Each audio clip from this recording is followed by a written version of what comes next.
My name's Bjorn Harden, and I'm Kyle Clem. we'll be discussing the film Zappa, directed by Alex Winter, which came out in the year 2020. Okay, so a little background on Frank Zappa himself. He was born December 21st, 1940, in Baltimore, Maryland, and he died in the year 1993 when he was 52 years old of prostate cancer.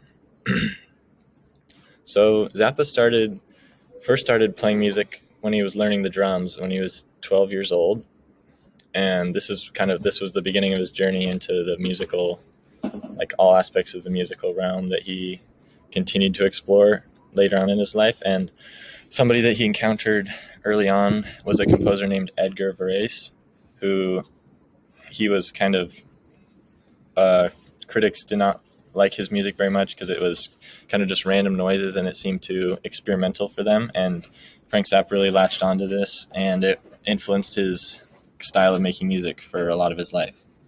So he went on to have a very productive career making music in all sorts of different styles. He made classical music, rock music, and he also was very active in just creating art as well as politics, like policies inside the USA, as well as foreign policies he was quite active in. All right, so now that Bjorn's talked with you a little bit about who he was, let's talk about the film itself. So some background on the film. Director Alex Winter, when he was coming into this, he recognized that in the past there have been different documentaries and different films made on the life of Frank Zappa, but he had access to something that they didn't. This film gets a lot of its footage from Zappa's own personal archives that he had over the years. And this footage includes anything from home movies he made and edited as a kid with film, splicing things together, whatever he could get his hands on, to different performances he had over the years, different jam sessions with people that would come over to his house, guys like Eddie Van Halen, just anybody like that. And it even included music he'd worked on days before his death. So this is a wide variety of footage and archives that he had that Alex Winter had to pull from. And this documentary also features lots of interviews from his family and the different musicians he'd worked with that knew him better than anybody ever had. And it took Alex Winter 6 years to go through all this footage that Zappa had amassed and piece them together in what became Zappa. And so right here, we got a little look at just the sheer size of his archives. This was a massive room in his house that was just filled with footage that Winter had to go through and sort through.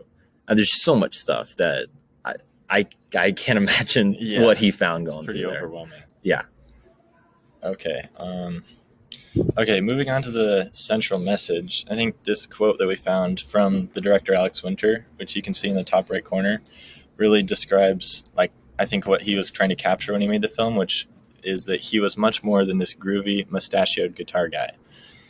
So I think a lot of people, I know for myself, before I really listened to his music and got dug deeper into his life, I knew of Frank Zappa, but I just imagined him as this 60s and 70s kind of wacky guitar player that just made this crazy music that wasn't that special, and it was just it was unique, but it was not anything groundbreaking in the realm of music, and I wasn't aware of everything he had done outside of rock music.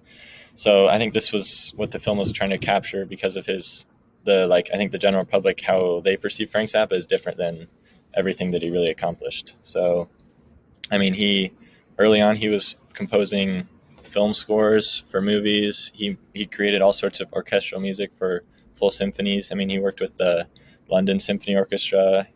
Like Kyle just talked about, he made home movies in his spare time when he was younger, and he made a lot of art, and also was would pay other people to kind of create art, little claymation movies that kind of fit with his whole persona that he was building and the music that he was making.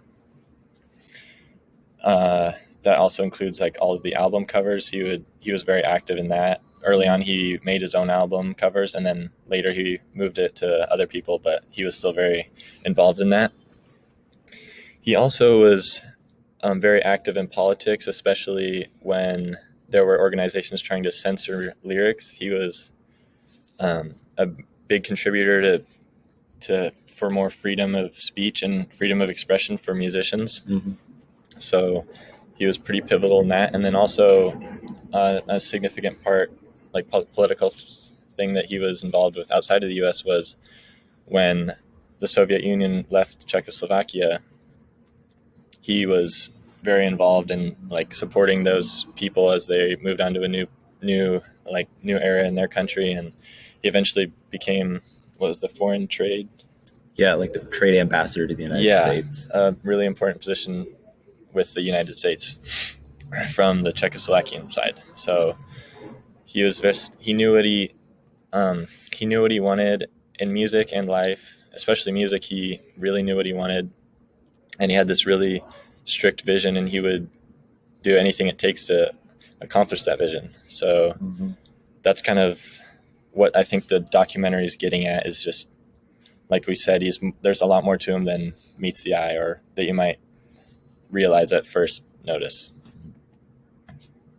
Okay. In terms of critical acclaim, the film was generally pretty well received.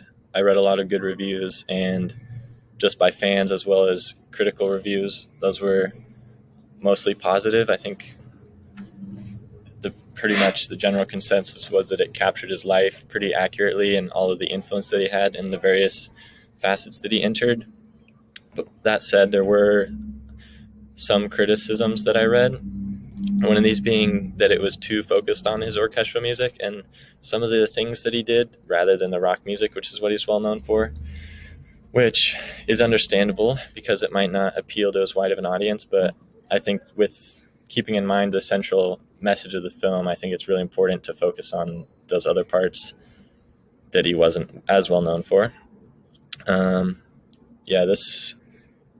Some sources also claimed that they didn't focus enough on his backing musicians, who Zappa pushed really hard to create this perfect music that he had in his head. And obviously that takes some pretty immense talent. And so there wasn't, it interviewed quite a few of the different artists, but there wasn't really enough focus on that, which I think it focused on some, but there definitely could have been more about that. And also there was a lot of like criticism of Zappa's music was about his lyrics and kind of the questionable subject matter. So, and that was talked about in the film, but I think it didn't put enough focus on like how that was received by fans at the time and what impact that made.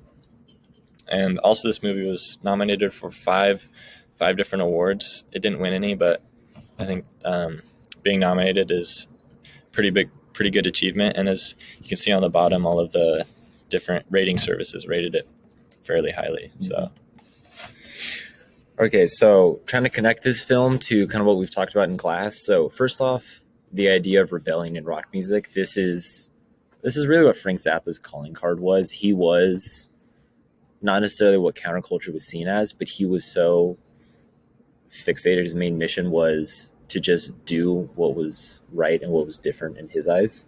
And he was so unique from everybody else from this perspective. And so in his music, there's this big recurring theme of rebellion in the different generations of rock music, and just the ideas of rebellion as a whole, whether it's from parents, pop culture, all that stuff.